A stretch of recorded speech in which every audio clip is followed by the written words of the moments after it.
एक छोटी सी झोपड़ी, बाहर मिट्टी का चूल्हा। सीता चूल्हे के सामने बैठी है, लकड़ी सुलगा रही है, आग पकड़ नहीं रही।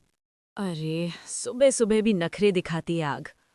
वो फूंक मारती है, खांसती है, अंदर से आवाज आती है, दीदी, पानी। आ रही हूँ, सो जा अभी। सीता आग जलाने में लग जाती है, आग पकड़ लेती है, वो सुकून की सांस लेती है। उसी वक्त पास की गली से एक बूढ़ी औरत गुजरती है। सीता बिटिया, इतनी जल्दी उठ गई? किस्मत देर से सोने देती है काकी। भगवान सब देख रहा है बेटी। देख तो रहा है, बस बोलता नहीं। बूढ़ी औरत आगे बढ़ जाती है। सीता तवा रखती है, आटा गूंथती है, उसके हाथों में छाले साफ दिखते हैं। अंदर से राधा निकलती है, नंगे पांव। अरे, चप्पल कहाँ है? टूट गई दीदी, कल ही।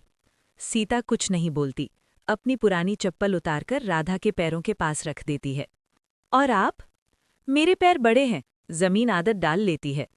राधा चुप हो जाती है। तवे पर रोटी डालते हुए तेज आवाज आती है, आज रोटी फूलेगी? अगर मन से बने तो पत्थर भी फूल जाए। राधा हंस देती है। थोड़ी देर चुप्पी। बाहर से स्कूल की घंटी की हल्की आवाज दूर कहीं। दीदी, आज स्कूल जाऊं? सीता पल भर के लिए रुकती है, फिर सामान्य आवाज में, क्यों नहीं जाएगी? कल मास्टर जी बोले थे, फीस। सीता रोटी पलटती है, आवाज थोड़ी सख्त हो जाती है। तू पढ़ेगी राधा, फीस आज नहीं तो कल, पर पढ़ाई कभी बंद नहीं। सच? दीदी का झूठ भगवान भी नहीं पकड़ पाता। राधा धीरे से मुस्कुराती है। सीता रोटी उतारती है, दोनों जमीन पर बैठकर खाते हैं। दीदी, जब मैं बड़ी बनूंगी ना?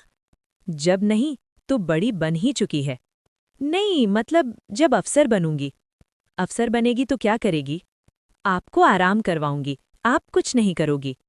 सीता का हाथ एक पल के लिए रुक जाता है, वो दूसरी तरफ देख लेती है। अगर तू आगे बढ़ गई तो मेरा सारा काम सफल हो जाएगा।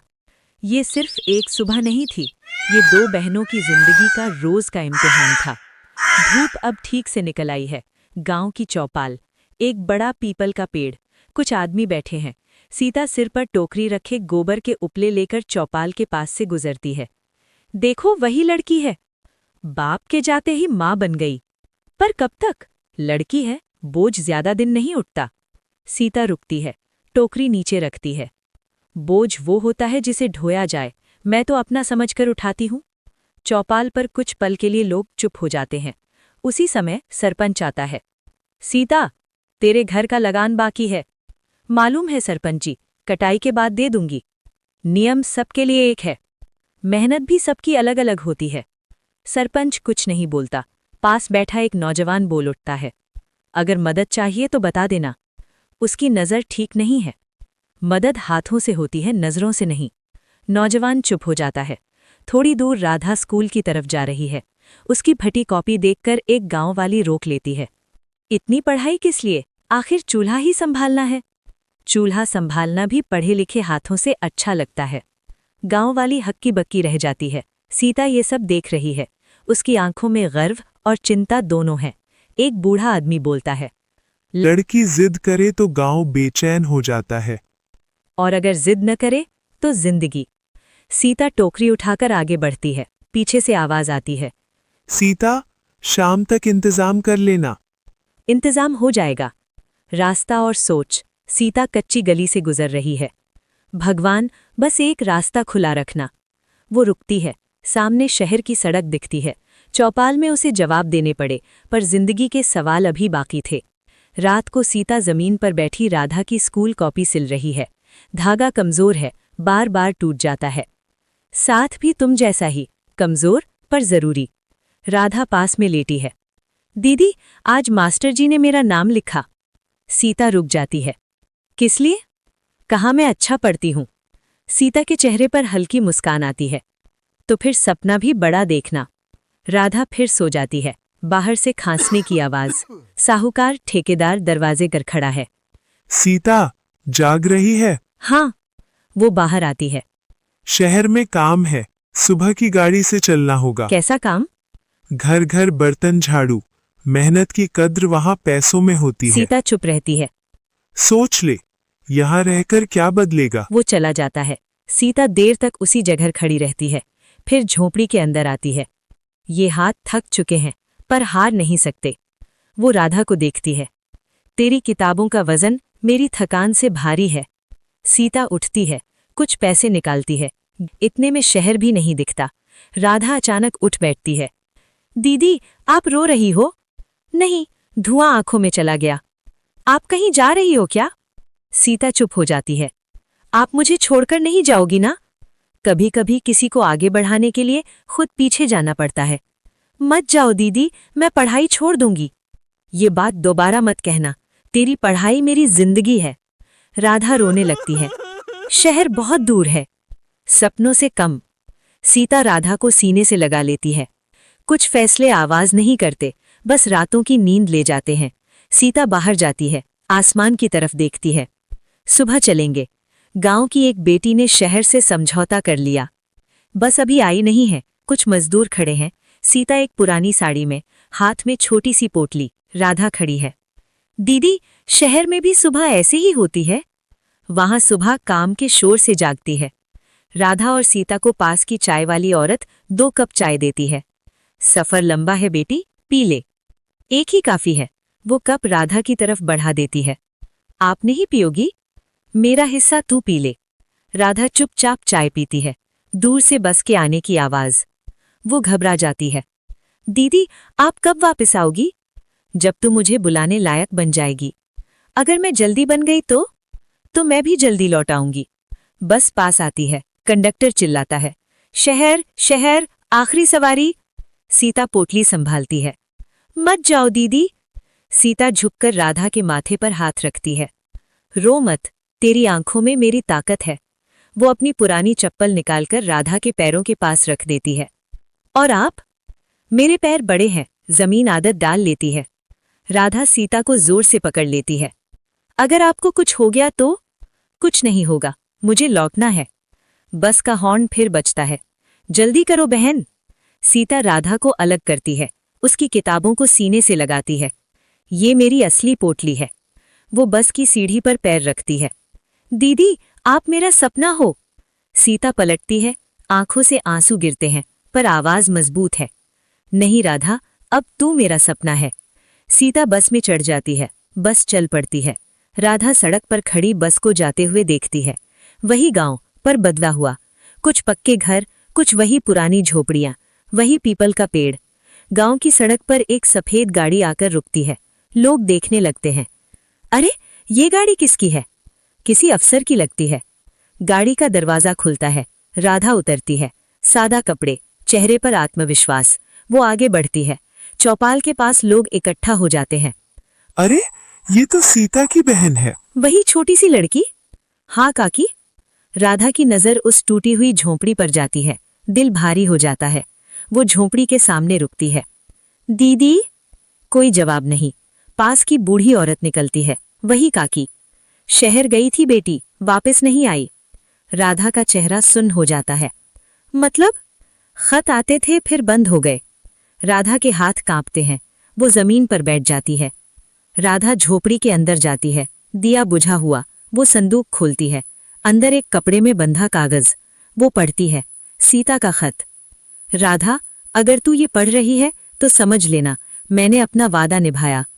राधा फूट फूट कर रोती है। मैं आ गई दीदी, आपने देर कर दी। बाहर अचानक आवाज। राधा? राधा चौंकती है। बाहर आती है। एक औरत खड़ी है, कमजोर, थकी हुई, पर आंखें वही हैं। सीता। दीदी? सीता आगे बढ़ती है। अफसर साहिबा, घर भूल गई? आप जिंदा हो, मैंने समझा। किस्मत ने थकाया पर हराया नहीं। गांव वाले चुपचाप देखते हैं। माफी कर देना सीता। माफी नहीं चाहिए, बस बेटी की जीत देखनी थी। सीता राधा के सिर पर हाथ रखती है।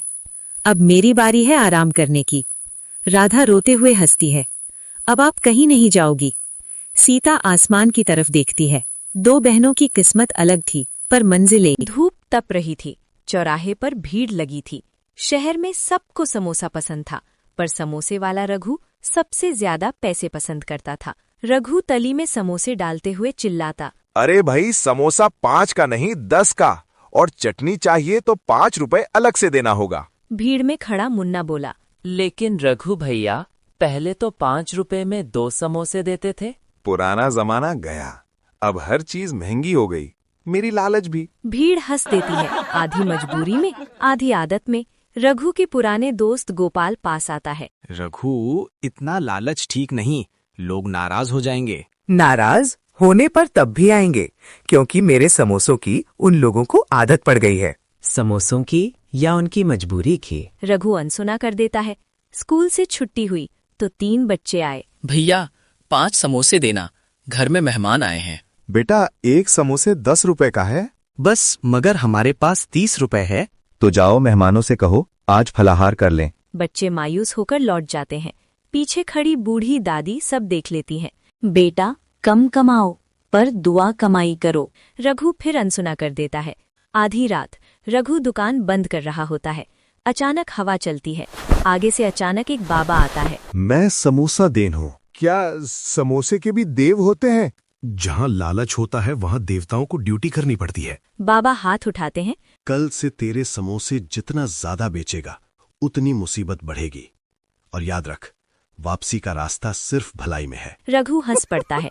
देव हो या डिलीवरी लड़का, मैं लालच नहीं छोड़ता। बाबा गायब हो जाते हैं। अगले दिन रघु समोसा तलता है तो समोसा फूलता नहीं है। भैया, ये समोसे फूले क्यों नहीं? नया मॉडल डाइट समोसा। लोग फिर भी खरीद लेते हैं, पर शाम तक हर खरीदार शिकायत करने लगता है।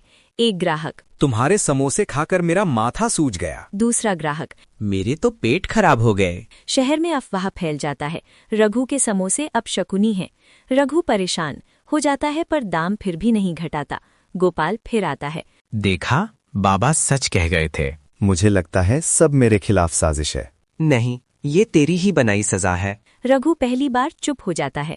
रात को बाबा फिर आते हैं। अभी भी मौका है, कल जो पहला गरीब आए उसे समोसे मुफ्त में देना। मुफ्त समोसे देने पर मेरी आत्मा को करंट लग जाएगा। तब कल तेरी दुकान रहेगी नहीं। सबसे पहले वही दादी आती हैं, हाथ में खाली थाली। बेटा, पोता बीमार है, एक समोसा दे दे। रघु का दिल धक से होता है। उसको बाबा का कही हुई बात आता है। वो थाली भर देता है। 6 समोसे, चटनी अलग से, बिना पैसे लिए। दादी की आंखें भर जाती हैं। बेटा, भगवान भला करेगा। उस पल दुकान के ऊपर का बोर्ड चमक उठता है। तेल की कढ़ाई से खुशबू फैलने लगती है। समोसे गोल गोल, खस्ता, जैसे जादू। लोग वापस आने लगते हैं। आज समोसे बहुत अच्छे। रघु मुस्कुराकर बोला।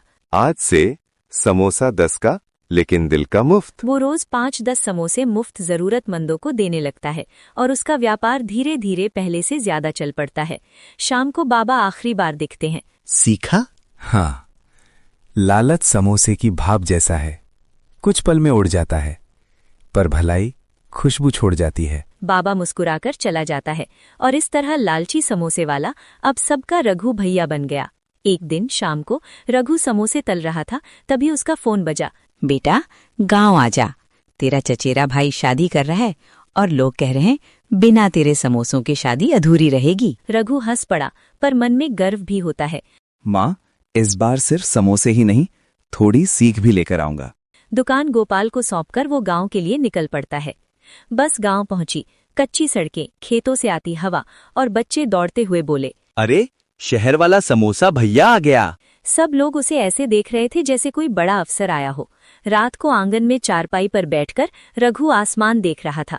उसे वो दिन याद आया जब उसी गांव में वो भूखा खड़ा था और किसी ने उसे समोसा देने से मना कर दिया था। उसने सोचा कर बोला, शायद मेरी कहानी यहीं से शुरू हुई थी। अगली सुबह गांव का बनिया एकदम सीधे चेहरे के साथ आया। सुना है तू मुफ्त समोसे देता है? ये शहर नहीं गांव है, यहाँ लोग मुफ्त के चक्कर में बिगड़ जाते हैं। मैं आदत नहीं बनाता, बस जरूरत पूरी करता हूँ। बनिया नाक सिकोड़कर चला गया। पीछे खड़े एक बच्चे ने धीरे से बोला, भैया, मेरे पास पैसे नहीं, पर भूख लगी है। रघु ने उसे समोसा दे दिया। बच्चा मुस्कुराकर बोला, मैं दुआ दूंगा। रघु हंस भी पड़ा और भावुक भी हो गया। बनिया ये सब देख रहा था। उसने सोचा, अगर इसने यहाँ ठेला लगा दिया तो मेरी दुकान पर कौन आएगा? उसने अफवाह फैला दी, रघु सड़े आलू से समोसे बनाता है। लोगों में काना फूसी। किसी ने कहा, सच होगा, शहर वाले चालाक होते हैं। रघु परेशान हो गया। उसे लगा सब छिन जाएगा। पंचायत बुलाई। सरपंच ने पूछा, रघु, सच बताओ, तुम क्या कर रहे हो? रघु ने खुद समोसा चखा और कहा।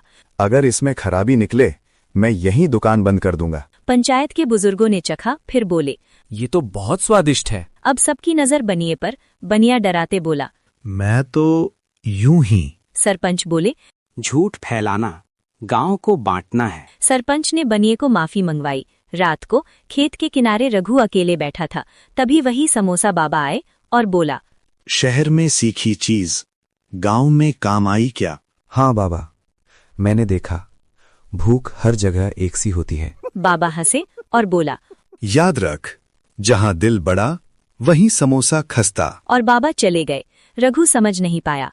तभी गांव के बच्चों ने दौड़कर कहा। भैया, हमने आधे समोसे बुजुर्गों के घर भेज दिए। रघु चौंका लेकिन मुस्कुराया। उसी वक्त दूल्हे के पिता ने घोषणा कर दी। आज से गांव में शादी ब्याह में सबसे पहले बुजुर्गों को खिलाया जाएगा। लोगों ने तालियां बजाईं। शादी खत्म हुई। रघु शहर लौटने लगा। तभी एक बच्चा दौड़कर बोला। भैया, जब भी आना समोसा नहीं, बस मुस्कान लेकर आना। रघु की आंखें नम हो गईं। शहर आकर उसने दुकान के ऊपर नया बोर्ड लगवाया। समोसा सिर्फ खाने की चीज नहीं, रिश्ता जोड़ने की वजह है। गोपाल ने पूछा।